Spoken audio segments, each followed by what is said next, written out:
ಒಬ್ಬ ಒಂದು ಬದುಕಿನಲ್ಲಿ ಒಂದು ಸಾಧನೆ ಮಾಡಿದಂಥ ಒಂದು ದೊಡ್ಡ ಶಕ್ತಿಗೆ ನಮನವನ್ನು ಅರ್ಪಿಸಲಿಕ್ಕೆ ನಾವೆಲ್ಲ ಇಲ್ಲಿಗೆ ಬಂದಿದ್ದೇವೆ. ನನಗೆ ಭೀಮಣ್ಣ ಖಂಡ್ರೆ ಅವರ ಜೊತೆಯಲ್ಲಿ ವಿಧಾನಸಭೆಯಲ್ಲಿ ಕೆಲಸ ಮಾಡುವಂಥ ಭಾಗ್ಯ 1989 ನಂತರ ಸಿಕ್ಕಿತ್ತು. ಅವ್ರ ಮಂತ್ರಿಯಾಗಿಯೂ ನೋಡಿದ್ದೇನೆ.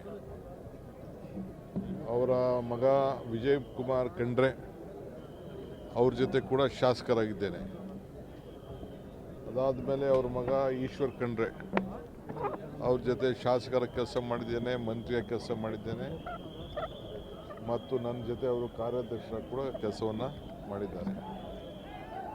ಈಗ ಅವರ ಮೊಮ್ಮಗ ನಮ್ಮ ಜೊತೆ ಪಾರ್ಲಿಮೆಂಟ್ ಮೆಂಬರಾಗಿ ಕೂಡ ನಾವೆಲ್ಲ ಸಂಘಟನೆ ಮಾಡ್ತಾಯಿದ್ದೀವಿ. ಸಾಮಾಜಿಕವಾಗಿ, ಶೈಕ್ಷಣಿಕವಾಗಿ ಮತ್ತು ವೀರಶೈವ ಸಮಾಜದ ಅಧ್ಯಕ್ಷರಾಗಿ ಇಡೀ ರಾಜ್ಯ ಸಂಘಟನೆ ಮಾಡಿ ಕಾಂಗ್ರೆಸ್ ಪಕ್ಷದ ಒಂದು ದೊಡ್ಡ ಆಸ್ತಿ, ಈ ಕುಟುಂಬನೇ ಕಾಂಗ್ರೆಸ್ ಪಕ್ಷದ ಒಂದು ದೊಡ್ಡ ಆಸ್ತಿ. ಸೊ ನಾನು ಇನ್ನೊಬ್ಬ ಅವ್ರ ಕುಟುಂಬಕ್ಕೆ MLC ಕೊಡಬೇಕು ಅಂತೇಳಿ ಆಸೆ ಪಟ್ಟೆ. ನಾನು ಅಧ್ಯಕ್ಷ ಆದ ತಕ್ಷಣ ಅವ್ರು ಹೇಳಿದ್ರು ನಮ್ಮ ಪಕ್ಷ ಗೆಲ್ಲಬೇಕು, ನಮ್ಮ ಈಶ್ವರ್ ಖಂಡ್ರೆ ಅವರು.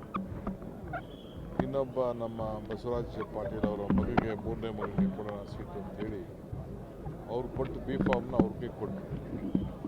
ಅಂದರೆ ಆ ರೀತಿ ಪಕ್ಷಕ್ಕೆ ಭಾಳ ನಿಷ್ಠೆಯಾಗಿ ಕೆಲಸ ಮಾಡಿದಂಥ ಒಂದು ದೊಡ್ಡ ಕುಟುಂಬ ಇವತ್ತು ವಿದ್ಯಾಕ್ಷೇತ್ರದಲ್ಲಿ ಈ ಭಾಗದ ಬಿದರ್ ಅಭಿವೃದ್ಧಿಗೆ ಭಾಳ ಚೆನ್ನಾಗಿ ಕೆಲಸ ಮಾಡಿ ಸಾಕ್ಷಿ ಗುಡ್ಡೆಗಳನ್ನ ಬಿಟ್ಟು ಹೋಗಿದ್ದಾರೆ.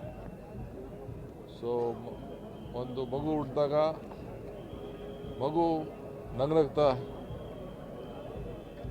ಸಮಾಜ ಇದ್ದರೆ ಮಗು ಅಳ್ತದೆ, ಸಮಾಜ ಖುಷಿ ಪಡ್ತದೆ. ಒಂದು ಮಗು ಸತ್ತಾಗ ಸಮಾಜ ದುಃಖ ಆಗ್ತದೆ.